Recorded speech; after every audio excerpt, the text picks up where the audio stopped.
You will be stuck at whatever place you are in life or go backwards until you're willing to learn the lessons that it has to teach you. And life is one big lesson. So stay open to it. What are you fighting? You don't know shit. But people are so convinced and so prideful that they have the answers.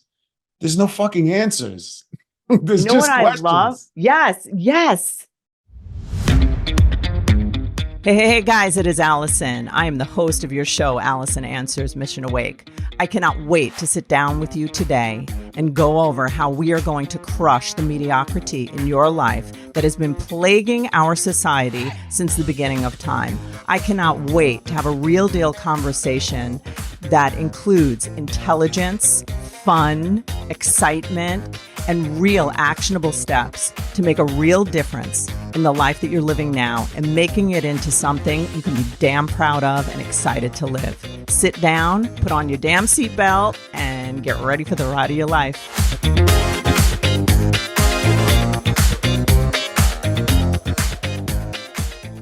Hey, guys, how are you today? I am so excited for the upcoming episode, part 2 with Sean Martin. This guy is a man among men. Just check it out as we dig into some really heavy talk about learning how to overcome obstacles in life and navigating life and lessons from prison and keys to success and empowering youth, parenting and setting our kids up for success. Sean is a man that is incredible to really sit under and learn from. So just sit back, take notes, listen to it again, and please like, subscribe. I would really appreciate it if you'd head on over to my YouTube channel and become a subscriber. I am very diligent and looking for just the right guests that'll give you really great tools to have a great life. Thanks so much. I got to tell you, okay. All the things you're saying, like when you're in that cell, right? I was thinking about what you were saying about the youth before, 12 to 22, right?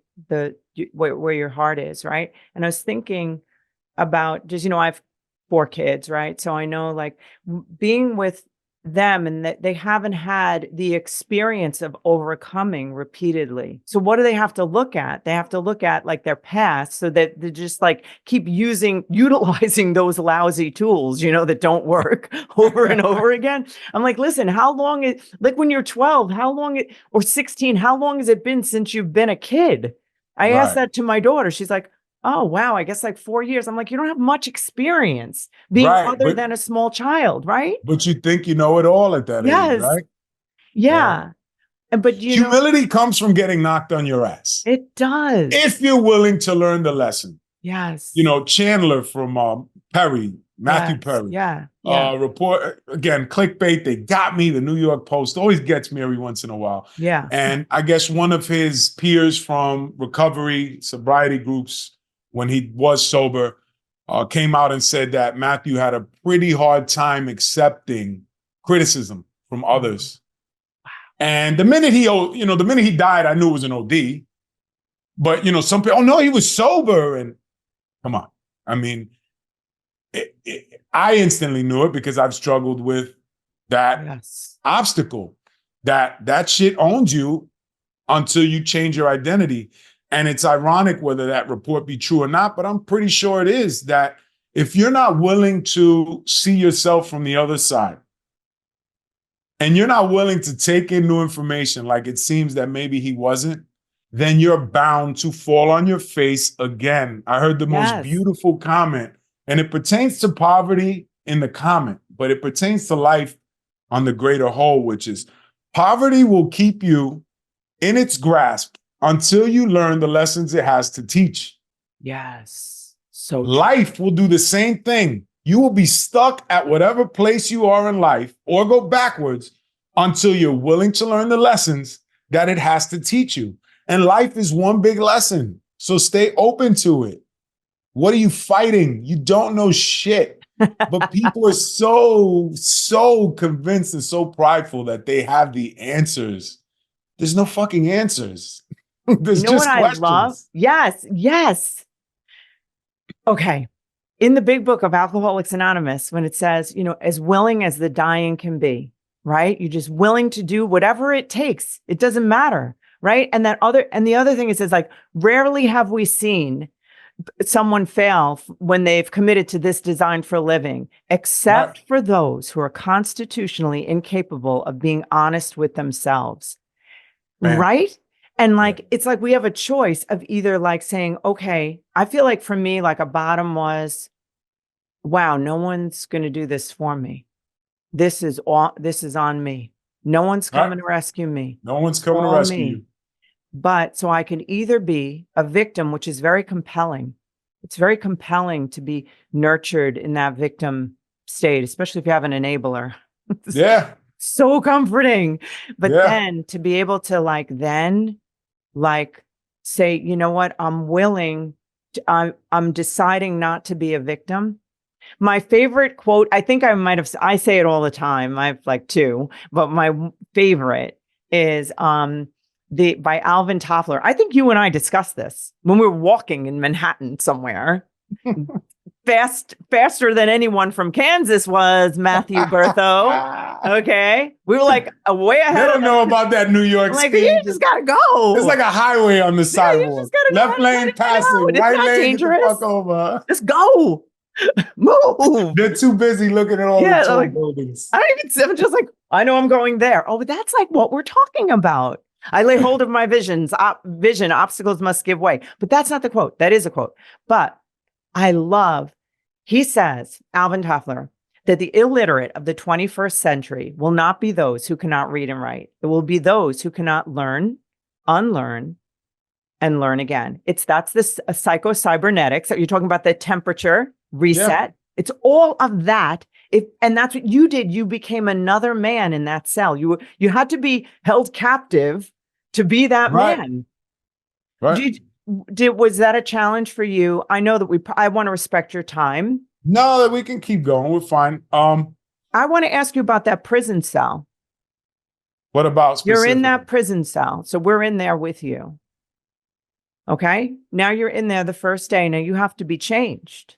I see. It's almost like you're in the cocoon, you know, in that damn cell, right? And you have to struggle in that cocoon to become who you are today. So like, what would you say?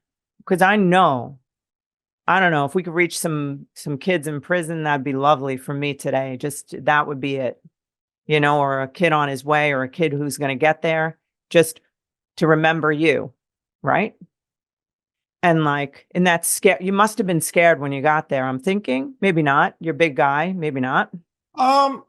You know, size helps. I'm not the first guy you're gonna want to test in that environment. However, you know, ironically enough, there's a fear. You're going to the unknown. You're going to prison. You hear the horror stories. Yes. More sad initially than anything that I had fucked up my life to the point where I was now here. And then there's a learning curve.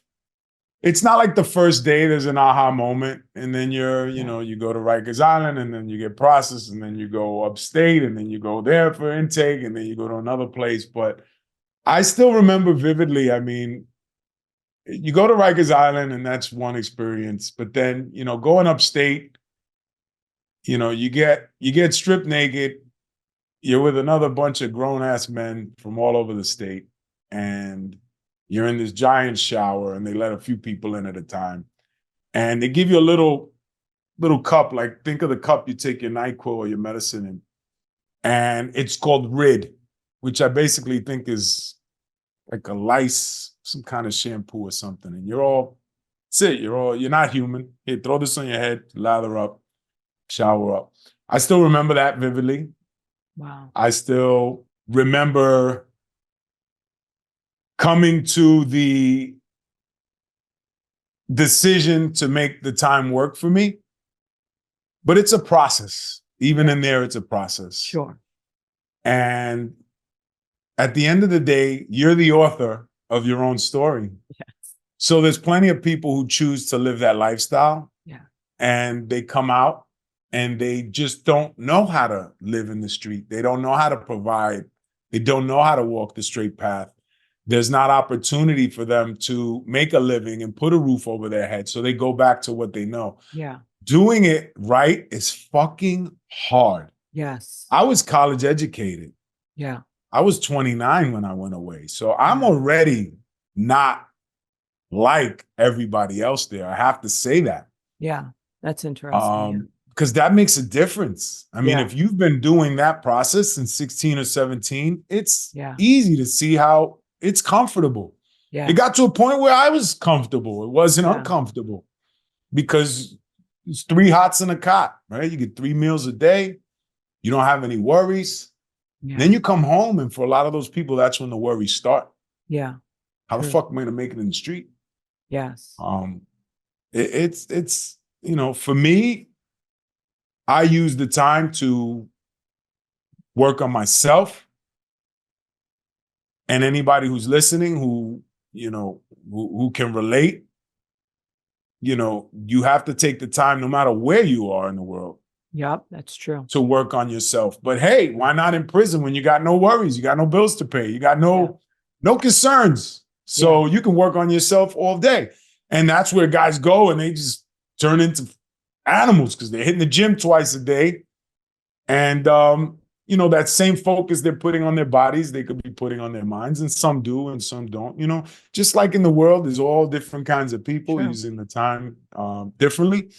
But to any of those young kids that might be listening today, you don't want to be in that situation. But should you find yourself in that situation, just hunker down, find the library, find a pen, some notebooks, and some pads, and just work on yourself. Work on yourself. And that goes for everybody. Mm-hmm. That goes for you. That goes for me. And that's how we met, is we work on ourselves. It's true.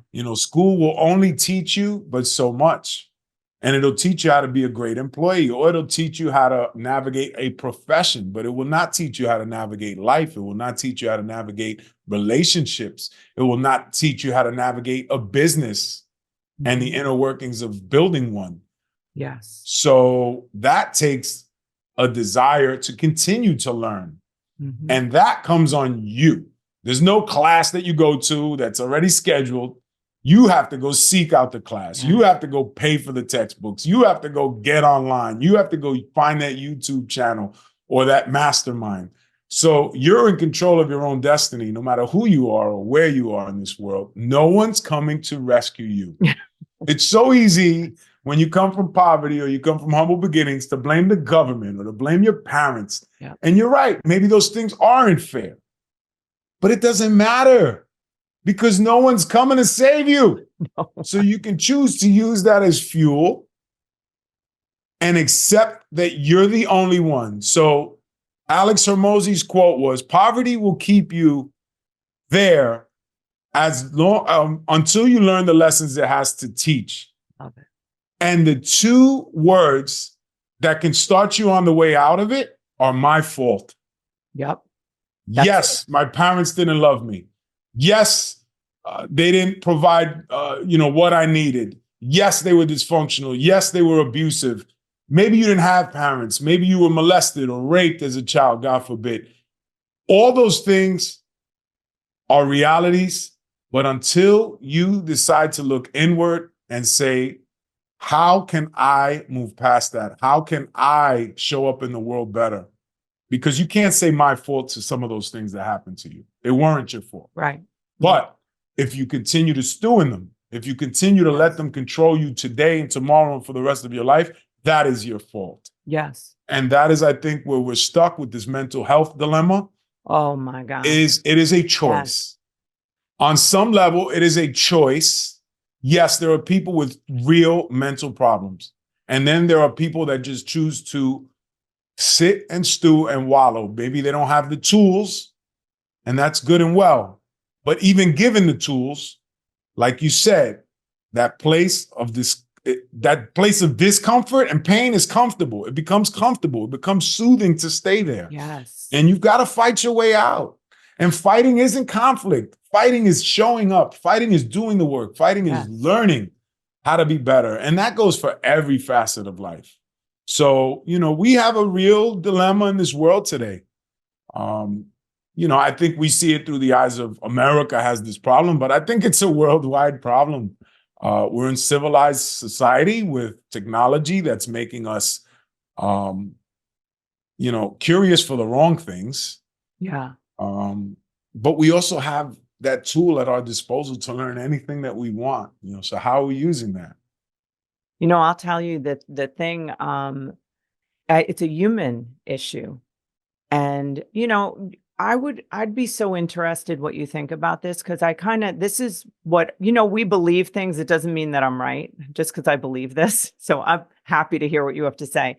But I really believe, almost like when you said a mental health, like I don't see, like I own counseling centers. I see it as a mental health movement, because there's this propensity to be in that victim mentality. It's like a choice. Am I going to be a victim, or am I going to be everything, like the greatest that I can be, whatever that is, right? But That's not easy either. No, because it's like a daily, what am I going to do?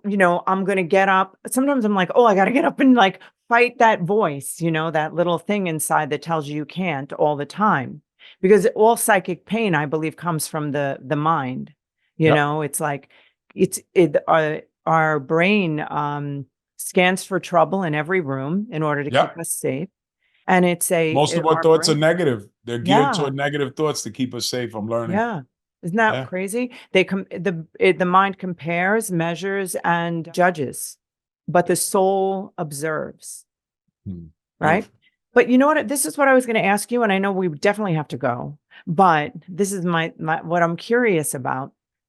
Like, when I look at the entire world leaders, like this is the big philosophical thought I have, okay? The struggles, people, genocide, people dying, all of it, right? And I'm not getting political. This is more like philosophical.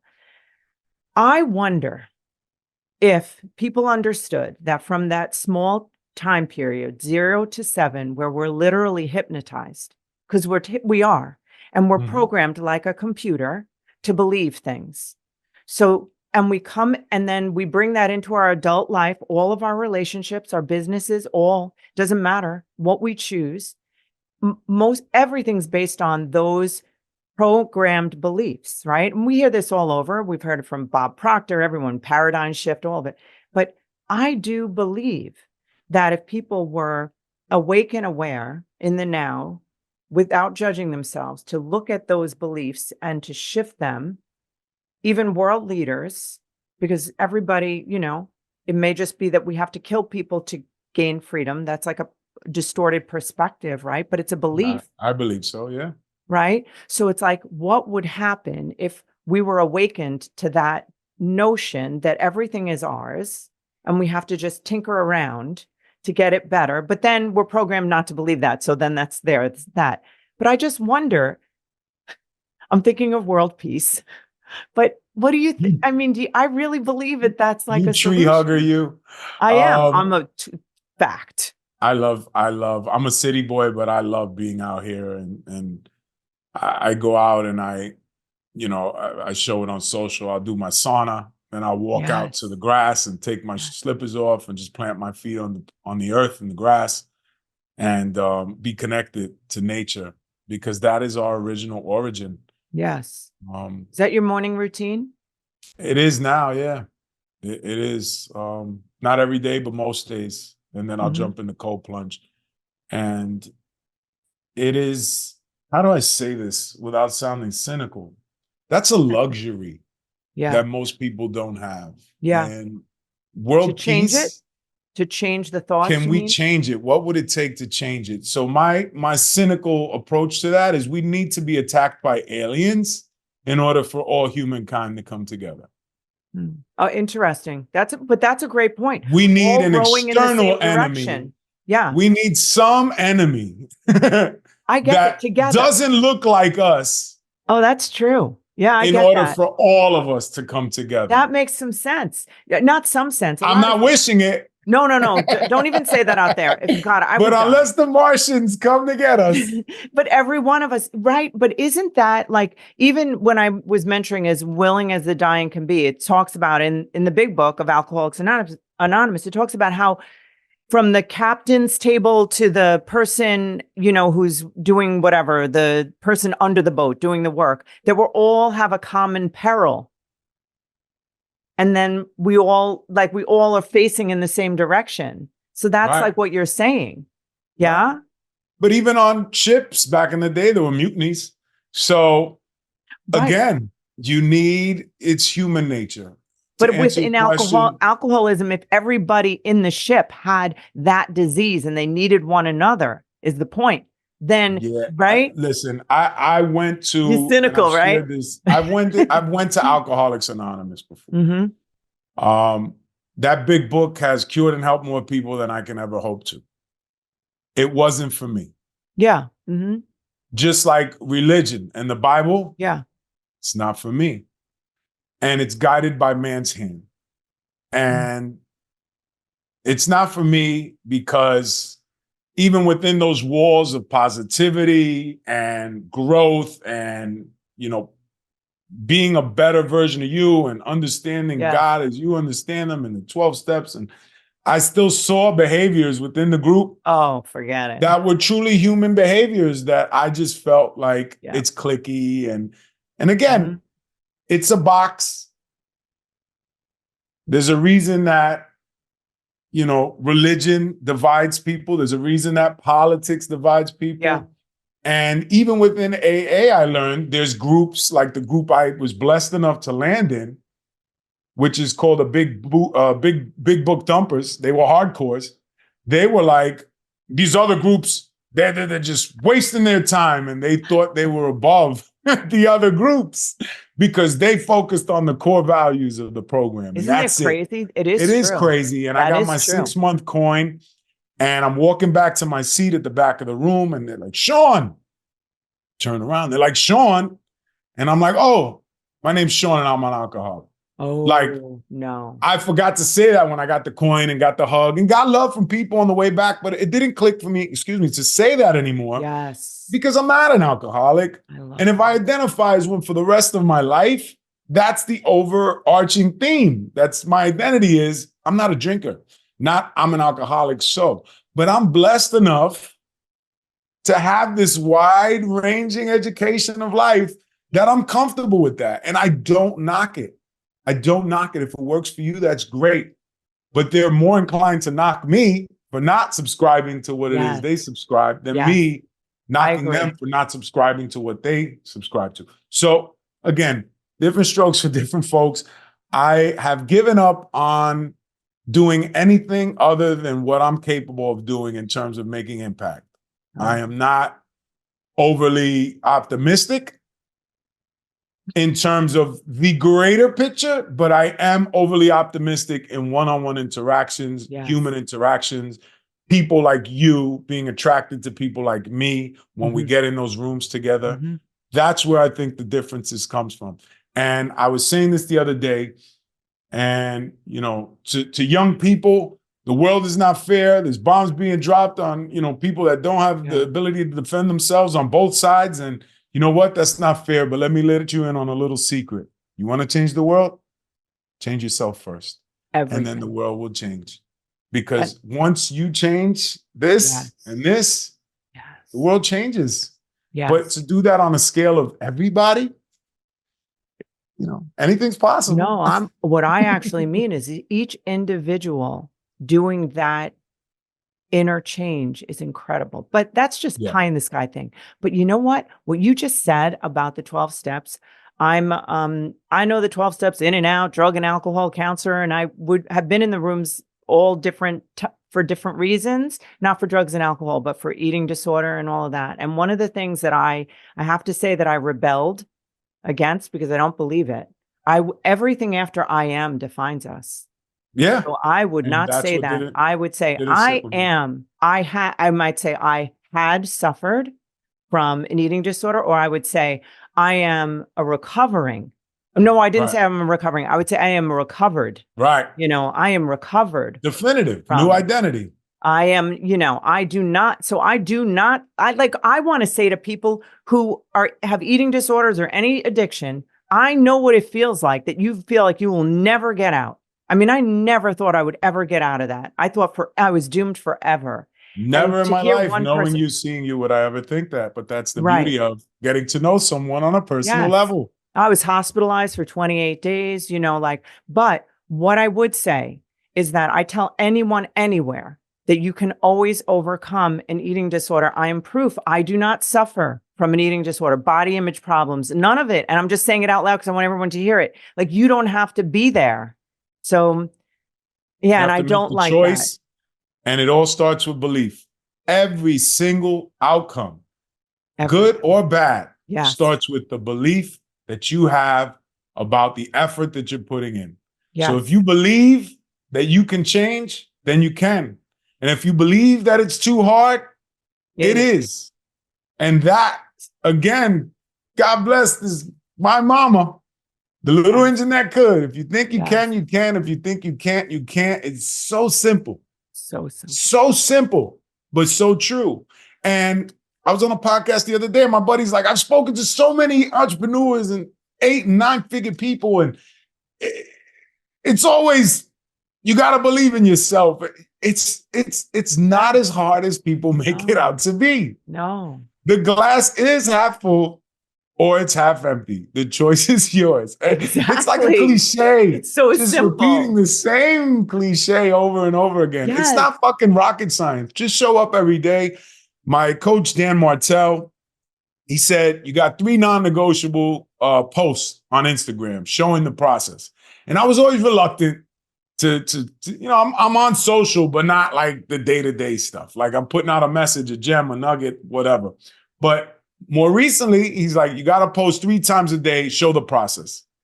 And I do it, whether it be the sauna, me journaling, me up at 4:30. If I slept late at 5:30, 5:45, I'll post that. Woke up late today, but I still this, that, and the third. I missed this. I did the treadmill, showing people that it is one day at a time. Yeah. And then I can't wait to show them what the outcome is as a result of showing up one day at a time over the course of 3 months, 6 months, 12 months. That's when the magic is like, oh, Sean's not even the same person. And now there's a transcript of how he got here. There's a script that you can follow too, whatever your desires are. You could just want to make another 20 grand a year. That's within your reach, and that's fair. It doesn't have to be this grand thing. It could just be a simple, you want to have a better relationship with your children. You want to have a better relationship with your mother. It all starts with the belief that you can, educating yourself on how to go about it, and then showing up and doing the work. It's not rocket science. And then it just takes patience and time. And just doing it where you are. Like, if you want to have, I remember thinking that with my kids, like, oh, I want a better relationship, or I want to pay more attention. Just 5 minutes eye to eye contact, fully present listening is incredible. It's 35 minutes a week, 140 minutes a month. It just keeps, and I'm not 1,600 minutes a year, whatever that adds up to. He's a Get mathematician. the calculator out. Yes. But that's what it is. It's compounding. Yes. It's compounding. Yes. And they feel heard. Think about how we feel when someone really listens for 5 minutes, right? Yeah. And that's why we can do this for another hour or two. Oh my God. Yes. I'm sorry. We're hearing each other. We're listening to each other. I don't care. It's, you know what? Yes. It's exactly where it needs to be. Yeah. So listen, is there anything extra, not extra, anything you want to share? What would you say? And it's a hard question. What would you say if you had to pick 3 keys to success? I think I know what you're going to say. 3 keys to success. What are they? I think I just touched on one, belief. You did. So I won't go too far into that. Identify identity, which we also touched on. So it's belief. Belief that you can do it. Step 1. I don't know how I'm going to do it. Yes. But I know I'm going to do it. Identity. What does that look like? And define it clearly. Muhammad Ali's behind me. Do you think he didn't identify as the champion of the world before he got there? Yes. He definitely did. He didn't know what it was going to take to get there yet, but he knew he was going to be the champion of the world. Any great singer, Taylor Swift, when she was young, she'll tell you, Beyonce, they already had this vision of selling out a stadium. I just got to see Kevin Hart here on the island the other day. You think he didn't have a vision of selling out Madison Square Garden or all that? He had to create that identity within his own mind. Yes. And then the third is have a plan. And that comes later. That comes through imperfect action. It comes through showing up. And then the right people will present themselves. And then you keep going back to the plan. Another non-negotiable that I'm practicing every day is reading my goals. So I've got my 12 outline. I'm up to 24 goals for 2024. And, there's one or two added every week. Oh, I'm missing this. I'm missing that. Am I going to hit them all? No, but I got a plan. And then you get into more detail on each one of those goals as to how to attain them. So it takes work, but you're showing up to work anyway. You're riding the train into work anyway. You're driving into work anyway. So even if you got a job, you got some time to work on yourself. So, what are you filling that time with? Is it entertainment? Is it Netflix? Is it Instagram for scrolling and liking pictures?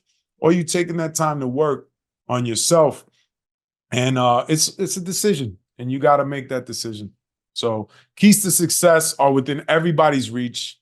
It's not difficult to get started, but it is difficult to get to the promised land. And the bigger you set those goals, the more difficult it's going to be. But who gives a shit? Even if you shoot for the moon and you end up in the stratosphere, you're far ahead of where you started. It's a better place than sitting here on Earth, waiting for those aliens to attack. Exactly. Alex Hormozi says that it takes 20 hours to learn any skill, and that the only problem that people have is that they never do the first hour. Yeah. Isn't that it, right? Yeah. That's Dave it. Meltzer says, show up, make a commitment to show up to the gym for 1 minute. Just 1 minute. Because your ass is there, so you're going to put in more than 1 minute. So whether it's 10, 15, 20, whatever. Love it. 1 minute. Just go make a commitment to show up for 1 minute. Okay, do we know how much gold is in this conversation? It's insane. Rennie's going to go crazy.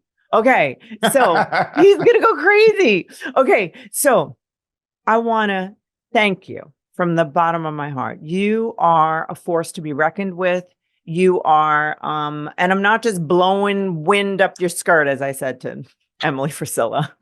You don't wear a skirt, but I really mean it. Like, I think that what you have that's unique, there's so many people out there, saying things about motivation, about how to gain success, but you temper it with like a truth. And like when you called it something, I think you said cynicism or skepticism, whichever word it was.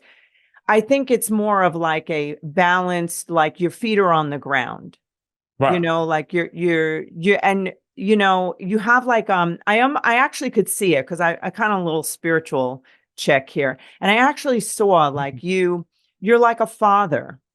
And I don't mean that as an old person. I mean that a fatherly type of energy that is going to really makes a difference for anyone of any age, because there's a trustworthiness. I'm not living 30,000 feet up in the sky. I'm doing well. I've been blessed enough to do well, but I can still go break bread with anybody, and I can still see a perspective that isn't necessarily one I'm living on a day-to-day basis. Not only because I've been there, but I've been to the bottom. Yes. And I've hung around people where I'm in rooms where I don't feel like I belong because, financially or on paper or education-wise, or they're more well-spoken or they fit the bill more so than I.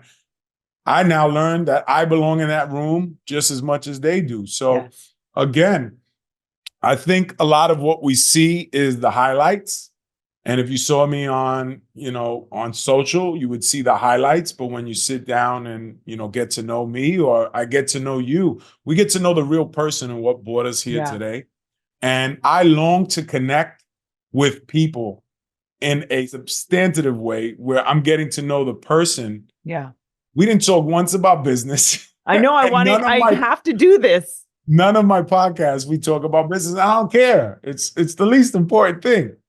I want to. Really can you just share what about your book? Because Sean has a book coming out first quarter of our approaching year. Anywhere between January and March, you have to look for it. Tell them the name and And Sure. would you just say your business, where they can find you, all of that? Sure. My name is Sean Martin, and the book is titled Beyond the Bronx, From Streets to Millionaire Suites. And it is part autobiography, part lessons learned on that journey to get where I am. It details a lot more of what we discussed today and the bumps and bruises and the licks I took to get here and the wide range of things I've learned through trial and error so that hopefully I can pass down those lessons to others and they don't have to learn them the hard way. And my next mission in life is Real Mentors, Real Success Mentors, which stands for Real Life Examples Altering Lives, REAL. So gentlemen such as myself and others like me that have come from struggle, particularly age groups 12 to 22, we aim to impact, particularly inner city youth, which is predominantly in New York City, Black and brown, but any youth of any color, any background, any culture that can include immigrants from all walks of life, which New York City really is. Just getting their bearings under them and teaching them the things that school never will, because it's not designed to. So I want to go in and teach them about financial literacy. I want to go and teach them the power of belief, the power of dreaming and thinking big, the power of wealth identity and how we identify with money. Because no matter how you slice it, we're in a capitalist society and money is not the root of all evil.